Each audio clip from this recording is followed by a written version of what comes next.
നമസ്കാരം പ്രിയമുള്ളവരെ, global news ഡെസ്കിലേക്ക് ഒരു പ്രാവശ്യം കൂടെ എല്ലാ മാന്യപ്രേക്ഷകരെയും സ്വാഗതം ചെയ്യുകയാണ്. കഴിഞ്ഞ ദിവസം ചാർലി കിർക്കിൻ്റെ മരണവുമായിട്ടുള്ള ബന്ധത്തിൽ നമ്മളൊരു ന്യൂസ് റിപ്പോർട്ട് ചെയ്തിരുന്നു. ഇന്ന് കുറേ കൂടെ കാര്യങ്ങൾ അദ്ദേഹത്തെക്കുറിച്ച്, അദ്ദേഹത്തിൻ്റെ വിശ്വാസത്തെക്കുറിച്ച്, പേഴ്സണൽ ലൈഫിനെക്കുറിച്ച്, ഇങ്ങനെ കുറേ കാര്യങ്ങൾ ഇന്ന് പിന്നെയും നമ്മുടെ പ്രേക്ഷകരുമായിട്ട് പങ്കുവെക്കുകയാണ്. ഇന്നലെ വളരെ വേഗത്തിൽ ചെയ്ത ഒരു ന്യൂസ് റിപ്പോർട്ടായതുകൊണ്ട്, അദ്ദേഹത്തിൻ്റെ മരണവാർത്ത അറിഞ്ഞപ്പോൾ വളരെ വേഗത്തിൽ ചെയ്തൊരു ന്യൂസ് റിപ്പോർട്ടായതുകൊണ്ട് ദീർഘമായൊരു വീഡിയോ ചെയ്യുവാൻ കഴിഞ്ഞില്ല. എന്നാൽ ഇന്ന് കുറച്ചുകൂടി വിശദമായിട്ട് ചാർലി കിർക്ക് എന്ന് പറയുന്ന വ്യക്തിത്വത്തെക്കുറിച്ച്, അദ്ദേഹത്തിൻ്റെ ഐഡിയോളജിയെക്കുറിച്ച്, അദ്ദേഹത്തിൻ്റെ ഐഡിയോളജിയിൽ എനിക്ക് അനുകൂലവും എതിരുമുള്ള വിഷയങ്ങളെക്കുറിച്ചൊക്കെ ഈ വീഡിയോയിലൂടെ ചർച്ച ചെയ്യുകയാണ്. ചാർലി കിർക്കിൻ്റെ കുറേ ഡിബേറ്റുകൾ കുറേ നാളുകൾക്ക് മുമ്പ് ഞാൻ പലപ്പോഴായിട്ട് കണ്ടിട്ടുണ്ട്. പ്രത്യേകിച്ചും അദ്ദേഹം ഈ ട്രാൻസ്ജെൻഡർ, വോക്ക് ആശയങ്ങളുള്ളവർ, സേറ്റാനിസ്റ്റുകൾ, ഇവർക്കൊക്കെ എതിരെ പറയുന്ന വീഡിയോകൾ, അങ്ങനെയുള്ള ഡിബേറ്റുകൾ, ചോദ്യോത്തര പ്രോഗ്രാമുകൾ, ഇതൊക്കെ കണ്ടിട്ടുണ്ട്. പ്രത്യേകിച്ചും ഒരു പ്രത്യേക വേദിയിൽ സേറ്റാനിസ്റ്റുകൾ അദ്ദേഹത്തിൻ്റെ പ്രസംഗത്തെ തടസ്സപ്പെടുത്തുമ്പോൾ അദ്ദേഹം യേശുവിൻ്റെ നാമത്തിൽ ആ ഒരു സേറ്റാനിക് ചാൻറ്റിങ്ങിനെ ശാസിക്കുന്ന വീഡിയോ ഒക്കെ പണ്ട് തന്നെ കാണുകയും ഒത്തിരി വൈറലാകുകയും ചെയ്ത ഒരു വീഡിയോ ആണ്. ആ സമയങ്ങളിലൊക്കെ ഈ ചെറുപ്പക്കാരനെക്കുറിച്ച് നല്ലൊരു അഭിമാനത്തോടു കൂടെ അന്നും ഇന്നും ഞാൻ കാണാറുണ്ട്. അദ്ദേഹത്തിൻ്റെ ആശയങ്ങളോട്, അദ്ദേഹത്തിൻ്റെ ക്രിസ്തീയ വിശ്വാസത്തോട് ഒരു വലിയ ബഹുമാനം അന്നും തോന്നിയിട്ടുണ്ട്. പ്രത്യേകിച്ചും അമേരിക്കൻ ക്യാമ്പസുകളിൽ അദ്ദേഹം ചെയ്യുന്ന പ്രവർത്തികൾ, അമേരിക്കൻ ക്യാമ്പസുകളിൽ പുതിയ തലമുറയെ ക്രിസ്തുവിലേക്ക് അടുപ്പിക്കുന്നതിന് ഒരു വലിയ ടൂളായി ദൈവം ഉപയോഗിച്ച വ്യക്തി എന്ന നിലയിൽ, അതുപോലെ തന്നെ ഞാൻ മനസ്സിലാക്കുന്നത്, വിശ്വസിക്കുന്നത്, അമേരിക്കയുടെ ക്യാമ്പസുകളിൽ പണ്ടൊന്നുമില്ലാത്തതുപോലെ ഒരു വലിയ റിവൈവൽ കഴിഞ്ഞ ചില വർഷങ്ങളായി നമ്മൾ കാണുകയാണ്. അതായത് ഈ ആസ്ബറി യൂണിവേഴ്സിറ്റി റിവൈവലൊക്കെ നമ്മൾ കണ്ടതാണ്. അങ്ങനെ അമേരിക്കയുടെ പല ക്യാമ്പസുകളിലും റിവൈവൽ ഒക്കെ ഉണ്ടാകാനുള്ള പ്രധാന കാരണങ്ങൾ ഈ ചാർലി കിർക്കിനെ പോലുള്ളവർ, അതുപോലെ തന്നെ പ്രോമിസ് കീപ്പേഴ്സിൻ്റെ നേതൃത്വം, ഷെയ്ൻ, ഇവരൊക്കെയാണ് ഇതിൻ്റെ പിന്നിൽ വളരെ പ്രധാനപ്പെട്ട ഘടകങ്ങൾ. ദീർഘവർഷങ്ങൾ അമേരിക്കയ്ക്ക് വേണ്ടി അനേകർ പ്രാർത്ഥിച്ചു. അമേരിക്കയിലുള്ള വിശ്വാസികൾ, അമേരിക്കയിലെ യൗവനക്കാരുടെ മടങ്ങിവരവിന് പ്രാർത്ഥിച്ചു. അതിൻ്റെയൊക്കെ ഒരു മറുപടിയാണ് ശരിക്കും ഇന്ന് അമേരിക്കൻ ക്യാമ്പസുകളിലുള്ള ഇത്തരം മൊമെൻറ്റ്സിൻ്റെ കാരണമെന്ന് പൂർണ്ണമായിട്ടും ഞാൻ വിശ്വസിക്കുന്നു. അതിൽ ചാർലി കിർക്കിനുള്ള പങ്ക് വളരെ വലുതാണ്. അദ്ദേഹത്തിൻ്റെ മരണത്തിന് ശേഷം ശരിക്കും അദ്ദേഹത്തിൻ്റെ വീഡിയോസ് പണ്ട് ആളുകൾ കണ്ടതിലും 100 കണക്കിന് ഇരട്ടി സമയം ഇപ്പോൾ കണ്ടുകൊണ്ടിരിക്കുകയാണ്. മരിച്ച ചാർലി കിർക്ക് ജീവനുള്ള ചാർലി കിർക്കിനേക്കാൾ കൂടുതൽ സംസാരിക്കുന്നു, കൂടുതൽ ശക്തനായി തീർന്നിരിക്കുന്നു എന്നുള്ളതാണ് വാസ്തവം. ചാർലി കിർക്കിൻ്റെ മരണത്തിന് ശേഷം ഉണ്ടാകുന്ന അദ്ദേഹത്തിൻ്റെ വീഡിയോകളുടെ ആ ഒരു വൈറൽ മുന്നേറ്റം കാണുമ്പോൾ എനിക്ക് ഓർമ്മ വരുന്നത് വേദപുസ്തകത്തിലെ ഹാബേലിനെ കുറിച്ചാണ്. ഭൂമിയുടെ മുഖത്തെ ആദ്യത്തെ രക്തസാക്ഷി.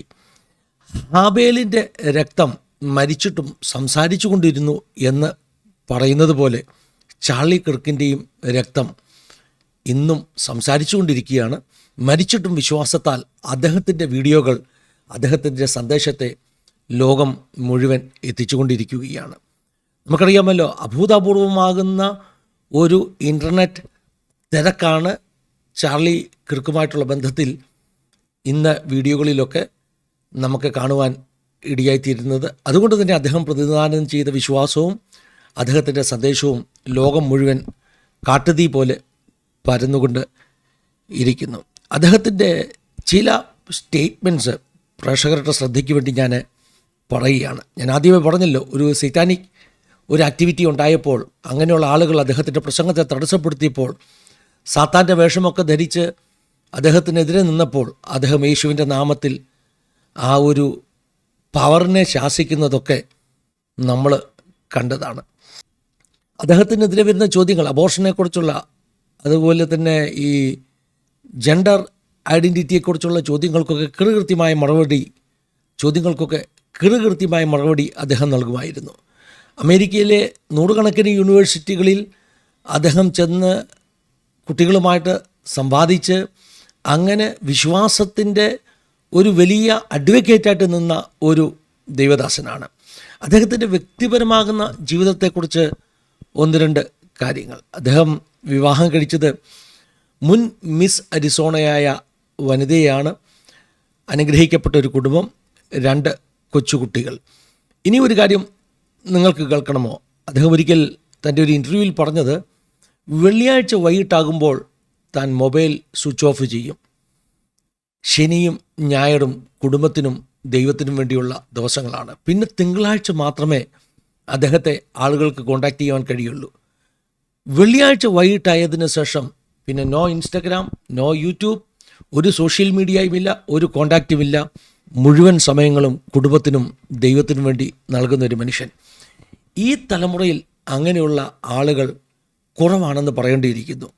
വളരെ കൃത്യതയോടുകൂടെ ദൈവത്തിനു വേണ്ടി നീക്കിവെക്കേണ്ട സമയം നീക്കിവെച്ചിരുന്ന ഒരു മനുഷ്യൻ. മറ്റൊരു ഇൻ്റർവ്യൂവിൽ അദ്ദേഹത്തോട് ചോദിച്ചു, നിങ്ങളുടെ മരണം ഏത് വിധത്തിൽ ലോകം അറിയണമെന്നാണ് നിങ്ങളുടെ ആഗ്രഹം? അദ്ദേഹം മരണം എന്ന് പറഞ്ഞിട്ട് ഒന്ന് ആലോചിച്ചിട്ട് പറഞ്ഞു, എൻ്റെ മരണം എൻ്റെ വിശ്വാസവുമായിട്ടുള്ള ബന്ധത്തിൽ ലോകം അറിയണം.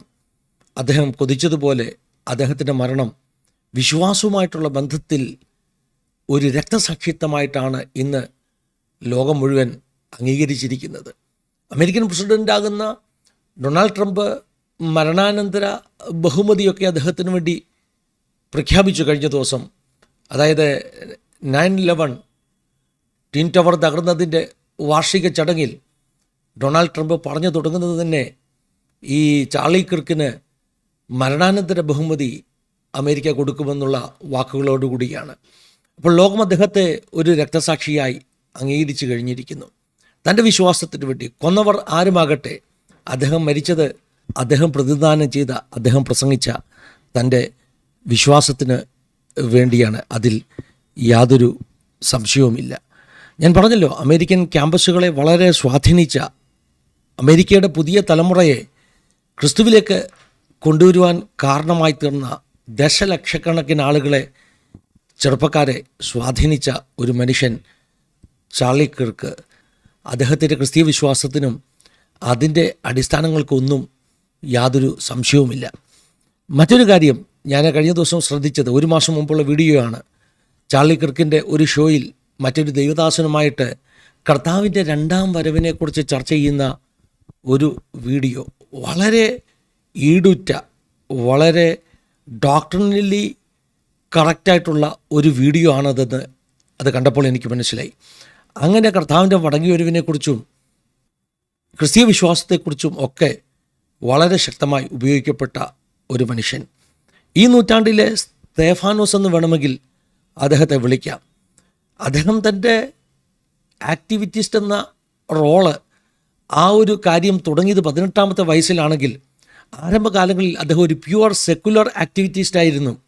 മതവുമായിട്ടൊന്നും ബന്ധമില്ലാത്ത ഒരു ആക്ടിവിറ്റിസ്റ്റ്. എന്നാൽ കോവിഡ് കാലഘട്ടത്തിൽ, അതായത് 2021 അദ്ദേഹത്തിൻ്റെ ശ്രദ്ധ ഒരു ക്രിസ്ത്യൻ ആക്ടിവിറ്റിസ്റ്റ് എന്ന നിലയിലേക്ക് മാറുന്നത്. ടേണിംഗ് പോയിൻ്റ് USA എന്ന് പറയുന്ന അദ്ദേഹത്തിൻ്റെ പ്രസ്ഥാനത്തിൻ്റെ ഒരു ബ്രാഞ്ചായിട്ട്, ഒരു ചാപ്റ്ററായിട്ട്, ഒരു അമേരിക്കൻ പെന്റിക്കോസ്റ്റൽ പാസ്റ്ററുമായിട്ട് ചേർന്ന് അദ്ദേഹം ടേണിംഗ് പോയിൻ്റ് USA ഫെയ്ത്ത് എന്ന് പറയുന്ന ഒരു ബ്രാഞ്ച് തുടങ്ങി. ടേണിംഗ് പോയിൻ്റ് USAയുടെ ഒരു ചാപ്റ്റർ തുടങ്ങി. അതിലൂടെയൊക്കെയാണ് അദ്ദേഹം ഫെയ്ത്ത് വിഷയങ്ങളിൽ കൂടുതൽ ഇടപെടലുകൾ നടത്തിയത്. അതോടൊപ്പം തന്നെ ഡൊണാൾഡ് ട്രംപിൻ്റെ ഒരു അനുയായി, ഒരു സപ്പോർട്ടർ എന്ന നിലയിൽ അദ്ദേഹത്തിന് നല്ല പിൻബലമാണ് ലഭിച്ചത്. ഇങ്ങനെ കുറേ കാര്യങ്ങൾ ഈ പറഞ്ഞ ചാർലി കിർക്കിനെക്കുറിച്ച് പറയാനുണ്ട്. എന്നാൽ 2 കാര്യങ്ങളിൽ എനിക്ക് അദ്ദേഹത്തെക്കുറിച്ച് അഭിപ്രായ വ്യത്യാസവുമുണ്ട്. നമ്മൾ ഒരു വ്യക്തിയെ പുകഴ്ത്തുമ്പോൾ അതിൻ്റെ അർത്ഥം ആ വ്യക്തിയുടെ എല്ലാ ആശയങ്ങളെയും സ്വീകരിക്കുക എന്നുള്ളതല്ല. എല്ലാ വ്യക്തികൾക്കും അവരുടെ ഡോക്ടറിനിൽ, അവരുടെ ജീവിതശൈലിയിൽ ഒക്കെ കുറവുകൾ കാണാം. അദ്ദേഹം മരിച്ചു എന്ന് കണ്ടതുകൊണ്ട് അത്തരം കുറവുകൾ, ആശയവ്യത്യാസങ്ങൾ, അഭിപ്രായ വ്യത്യാസങ്ങൾ ഇല്ലാതായി തീരുന്നില്ല. ഒന്നാമത്തെ എൻ്റെ ഒരു അഭിപ്രായ വ്യത്യാസം വലതുപക്ഷ രാഷ്ട്രീയത്തെക്കുറിച്ചാണ്. വലതുപക്ഷ രാഷ്ട്രീയം എന്ന് പറയുമ്പോൾ അമേരിക്കയിലെ ക്രിസ്ത്യൻ നാഷണലിസവുമായിട്ടൊക്കെ ബന്ധപ്പെട്ട് അതായത് പൊളിറ്റിക്സും മതവും ഒന്നിച്ച് കൈകോർത്ത് പോകുന്ന ഒരു സംവിധാനം. ഇന്നും ഇന്നലെയും ഒന്നുമല്ല. ഡൊണാൾഡ് ട്രംപ് ആദ്യമായിട്ട് മത്സരിച്ചപ്പോൾ, ഹിലാരി ക്ലിൻ്റനെതിരെ മത്സരിച്ചപ്പോൾ, അന്ന് ഞാനൊരു പാഠഭേദം ചെയ്തിരുന്നു. 10-12 വർഷങ്ങൾക്ക് മുമ്പാണ്. ചർച്ചും സ്റ്റേറ്റും രണ്ടാണ്, അതിൻ്റെ നടുക്ക് ഒരു വേലിക്കെട്ടുണ്ടാകണം. ചർച്ച് ഒരിക്കലും സ്റ്റേറ്റിൽ ഇൻവോൾവ് ചെയ്യാൻ പാടില്ല. പള്ളിയും പള്ളിക്കൂടവും വേറെയെന്ന് നമ്മുടെ നാട്ടിൽ പറയാറില്ലേ? പള്ളിക്കൂടം സ്ഥാപിച്ചത് പള്ളിയാണ്, പക്ഷേ പള്ളിക്കൂടം വേറെ പള്ളി വേറെ എന്ന് നമ്മുടെ നാട്ടിൽ പറയുന്നത് പോലെ ചർച്ചും സ്റ്റേറ്റും തമ്മിൽ ഒരു വേർതിരിവുണ്ടാകണം. സ്റ്റേറ്റ് എപ്പോഴും സെക്കുലർ ആയിരിക്കണം എന്ന് വിശ്വസിക്കുന്ന കൂട്ടത്തിലാണ് ഞാൻ. അന്ന് 12 വർഷങ്ങൾക്ക് മുമ്പ് ഞാൻ എഴുതിയത്, അമേരിക്കയിലെ സ്കൂളുകളിൽ ബൈബിൾ പഠിപ്പിക്കണം എന്ന വാദമുണ്ടായപ്പോൾ അതേ സമയത്താണ് ഇന്ത്യയിലെ സ്കൂളുകളിൽ ഭഗവത്ഗീത പഠിപ്പിക്കണമെന്ന് ഇവിടെ പ്രചരണമുണ്ടായത്. അന്ന് എൻ്റെ ചോദ്യം, അമേരിക്കൻ സ്കൂളുകളിൽ ബൈബിൾ പഠിപ്പിക്കണമെന്ന് നമ്മൾ വാദിക്കുമ്പോൾ മറുഭാഗത്ത് ഇന്ത്യൻ സ്കൂളുകളിൽ ഭഗവത്ഗീത പഠിപ്പിക്കണമെന്ന വാദത്തെ നമുക്ക് എതിർക്കുവാൻ കഴിയുമോ?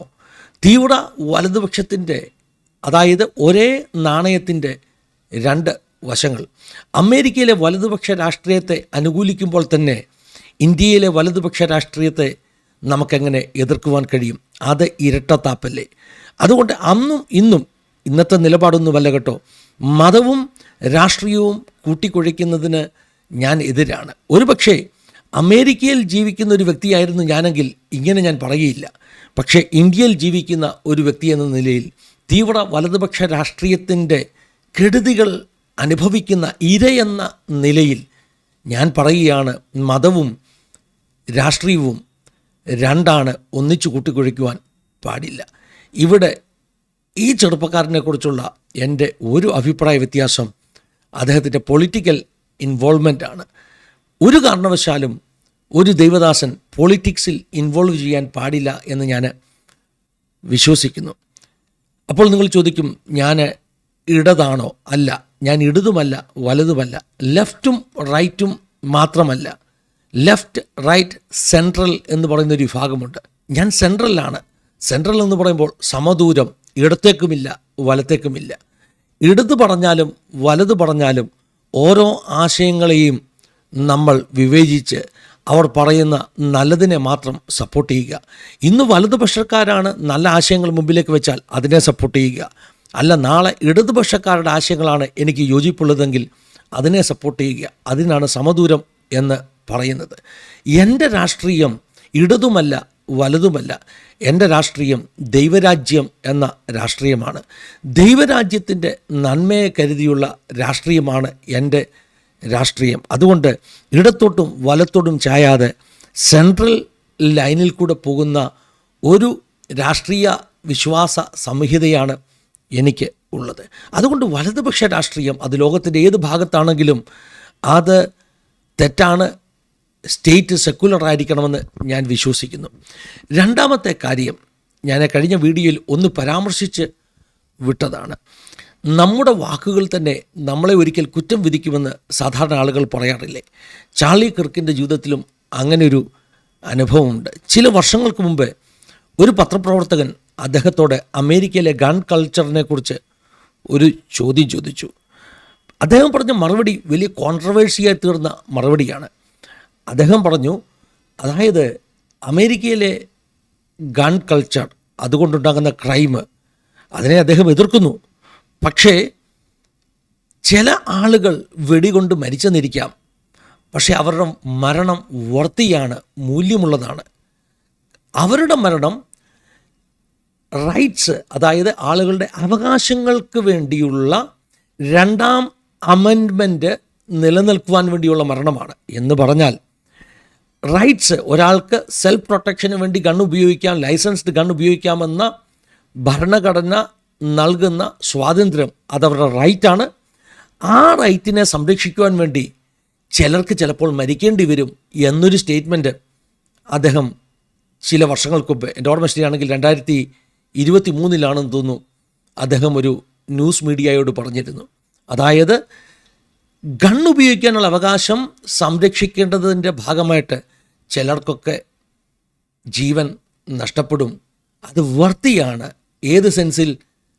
അതായത് റൈറ്റ്സ്, അവകാശങ്ങൾ സംരക്ഷിക്കുക എന്ന ആ നിയമത്തെ നിലനിർത്തേണ്ടതിന് വേണ്ടി അങ്ങനെയുള്ള ചില മരണങ്ങൾ അത് വില കൊടുക്കലാണ് എന്ന് അദ്ദേഹം പറയുവാനിടയായി തീർന്നു.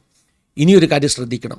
അദ്ദേഹം വെടിയേൽക്കുന്നതിന് തൊട്ടു മുമ്പേ അദ്ദേഹത്തോട് ചോദിച്ച ചോദ്യവും ഗൺ കൾച്ചറിനെ കുറിച്ചായിരുന്നു. അതായത് മോബ് ഷൂട്ടിങ്ങിനെ കുറിച്ചുള്ള ചോദ്യത്തിന് ഉത്തരം പറയുമ്പോഴാണ് അദ്ദേഹത്തിന് വെടിയേൽക്കുന്നത്. ഇത് അയോണി എന്ന് ഇംഗ്ലീഷിൽ പറയും, വിധി വൈപരീത്യം എന്നൊക്കെയാണ് പറയുന്നത്. അതായത് ആ വാക്കുകൾ തിരിച്ചടിച്ചിരിക്കുന്നു. തിരിച്ചടി എന്നല്ല ഞാൻ പറയുന്നത്. ഈ പറഞ്ഞ ചാർലി കിർക്ക് എന്ന് പറയുന്ന മനുഷ്യൻ ലോകത്തിന് ഒത്തിരി സന്ദേശം കൊടുത്ത മനുഷ്യനാണ്. അദ്ദേഹത്തിൻ്റെ മരണത്തിലൂടെയും ഒരു സന്ദേശം കൊടുത്തിരിക്കുന്നു. ഇനിയുമെങ്കിലും ഈ ഗൺ കൾച്ചറിനൊരു വ്യത്യാസം അമേരിക്കയെ പോലെ ഒരു രാഷ്ട്രത്തിൽ ഉണ്ടാകണം എന്ന ഒരു സന്ദേശം അദ്ദേഹത്തിൻ്റെ മരണത്തിലൂടെ കൊടുത്തിരിക്കുകയാണ്. അദ്ദേഹം പറഞ്ഞ സ്റ്റേറ്റ്മെൻറ്റ് ചിലർ വില കൊടുക്കേണ്ടി വരും എന്നത്, അതായത് റൈറ്റ്സ് നിലനിൽക്കാൻ ചിലർ വില കൊടുക്കേണ്ടി വരും എന്നത് ഞാനൊന്ന് മാറ്റി പറയുകയാണ്. മനുഷ്യർക്ക് വെടിയുണ്ട കൊള്ളാതെ ജീവിക്കാനും റൈറ്റുണ്ട്, അവകാശമുണ്ട്. ഒരു സ്കൂളിലേക്ക് കയറി സ്കൂൾ കുട്ടികൾക്ക് നേരെ നിറയൊഴിക്കുമ്പോൾ, ഒരു മാളിലേക്ക് കയറി ആളുകൾക്ക് നേരെ നിറയൊഴിക്കുമ്പോൾ, ഒരു ചർച്ചിലേക്ക് കയറി ആളുകൾക്ക് നേരെ നിറയൊഴിക്കുമ്പോൾ, നിങ്ങൾക്കറിയില്ലേ, ആയിരക്കണക്കിന് ആളുകളാണ് ഓരോ വർഷവും അമേരിക്കയിൽ വെടികൊണ്ട് മരിക്കുന്നത്. അത്ര സുലഭമാണ് അമേരിക്കയിൽ ലൈസൻസ് ഉള്ളതും ഇല്ലാത്തതുമായ തോക്കുകൾ. ആ ഒരു കൾച്ചർ, ജീവിക്കാൻ അവകാശമുള്ളവരുടെ റൈറ്റിനെ നിലനിർത്തുവാൻ അമേരിക്കയിൽ മാറ്റം വരുത്തണം. അതിന് കൊടുത്ത വിലയാണ് ചാർലി കിർക്കിൻ്റെ മരണമെന്ന് ഞാൻ പറഞ്ഞാൽ ലോകത്തോട് മുഴുവൻ, അമേരിക്കയോട് ചാർലി കിർക്ക് കൊടുക്കുന്ന സന്ദേശം, ഇനിയെങ്കിലും ഈ ഗൺ കൾച്ചർ നിർത്തണം. ഡൊണാൾഡ് ട്രംപിനെ പോലെ നിയമങ്ങൾ നടപ്പാക്കുവാൻ, ഓർഡറുകൾ കൊടുക്കുവാൻ ശക്തനായ പ്രസിഡൻറ്റ് ഈ സമയത്തെങ്കിലും ചാർലി കിർക്കിൻ്റെ മരണം കൊണ്ടെങ്കിലും അതൊന്ന് തിരിച്ചറിഞ്ഞിരുന്നുവെങ്കിൽ, അദ്ദേഹത്തിന് നേരെ വെടികൾ പൊട്ടിയപ്പോഴും ചെയ്യാത്ത കാര്യം, അദ്ദേഹത്തിൻ്റെ വലം കൈ വെട്ടിമാറ്റുവാൻ തോക്ക് ഉപയോഗിച്ചവർ ശ്രമിച്ചപ്പോൾ ഡൊണാൾഡ് ട്രംപ് ഇപ്പോഴെങ്കിലും ഒന്ന് ചെയ്തിരുന്നെങ്കിൽ എന്ന് ഞാനങ്ങ് പ്രത്യാശിച്ച് പോകുകയാണ്. നഷ്ടപ്പെട്ടത് ഒരു ജനതയെ സ്വാധീനിക്കുവാൻ, വിശ്വാസത്തിലേക്ക് അടുപ്പിക്കുവാൻ കരുത്തുള്ള ഒരു സ്തെഫാനോസിനെയാണ്. പക്ഷേ അദ്ദേഹത്തിൻ്റെ മരണം ഒരു സന്ദേശമാണ്. മരിച്ചുപോയ ചാർലി കിർക്ക് ജീവനുള്ള ചാർലി കിർക്കിനേക്കാൾ ശക്തനായിരിക്കുന്നു. അദ്ദേഹത്തിൻ്റെ ശബ്ദം കേട്ട് ഇനിയും ഒത്തിരി ചെറുപ്പക്കാർ അദ്ദേഹത്തെക്കാൾ ശക്തമായി, ഒരു സ്തെഫാനോസിന് ശേഷം ഒരു ശൗൽ എഴുന്നേറ്റ് പുറത്തു വന്നതുപോലെ, പൗലൂസായി ലോകം അറിഞ്ഞതുപോലെ അനേക ചെറുപ്പക്കാർ അമേരിക്കയുടെ ഓരോ സ്റ്റേറ്റിലും എഴുന്നേൽക്കട്ടെ എന്ന് ഞാൻ പ്രാർത്ഥിക്കുകയാണ്. ഞാൻ ഒരു വാൽകഷ്ണം പോലെ പറയുകയാണ്. എൻ്റെ അഭിപ്രായങ്ങളാണ് ഞാൻ പറഞ്ഞത്. പലപ്പോഴും നമുക്ക് ഒരു വ്യക്തിയെ ഇഷ്ടപ്പെട്ടു എന്നതുകൊണ്ട്, അദ്ദേഹത്തിൽ നല്ല ആശയങ്ങൾ ഒത്തിരി ഉള്ളതുകൊണ്ട് അദ്ദേഹത്തിൻ്റെ എല്ലാ ആശയങ്ങളെയും നമ്മൾ ഉൾക്കൊള്ളണമെന്നില്ല, എല്ലാ ഒപ്പീനിയനോടും നമ്മൾ അനുകൂലിക്കണമെന്നില്ല. അങ്ങനെയായാൽ നമ്മളും അടിമയായി പോവുകയാണ്. അടിമയാകുന്നത് നല്ലതല്ല. നല്ലതിനെ സ്വീകരിക്കുക. എല്ലാ ഒപ്പീനിയനെയും നമ്മൾ ഉൾക്കൊള്ളണമെന്നില്ല. ചാർലി കിർക്കെന്ന വിശ്വാസ വീരനെ, രക്തസാക്ഷിയെ നമ്മൾ ലോകത്തിന് മുമ്പിൽ വരച്ചു കാട്ടുമ്പോൾ തന്നെ ചാർലി കിർക്കിൻ്റെ ചില നിലപാടുകളോട് എനിക്കുള്ള അഭിപ്രായ വ്യത്യാസം പറഞ്ഞുവെന്ന് മാത്രമേ ഉള്ളൂ. കാരണം കഴിഞ്ഞ വീഡിയോയ്ക്ക് ശേഷം പലരും എന്നോട് ചോദിച്ചു, എന്താണ് അദ്ദേഹത്തിൻ്റെ നല്ല ഗുണങ്ങളെക്കുറിച്ച് ഒന്നും പറയാത്തത്? അപ്പോൾ നല്ല ഗുണങ്ങളും അഭിപ്രായ വ്യത്യാസങ്ങളും ഒന്നിച്ച് രേഖപ്പെടുത്തുന്ന ഒരു വീഡിയോ ചെയ്യാമെന്ന് വെച്ചു. ദൈവം എല്ലാവരെയും സഹായിക്കട്ടെ, അനുഗ്രഹിക്കട്ടെ. God bless you.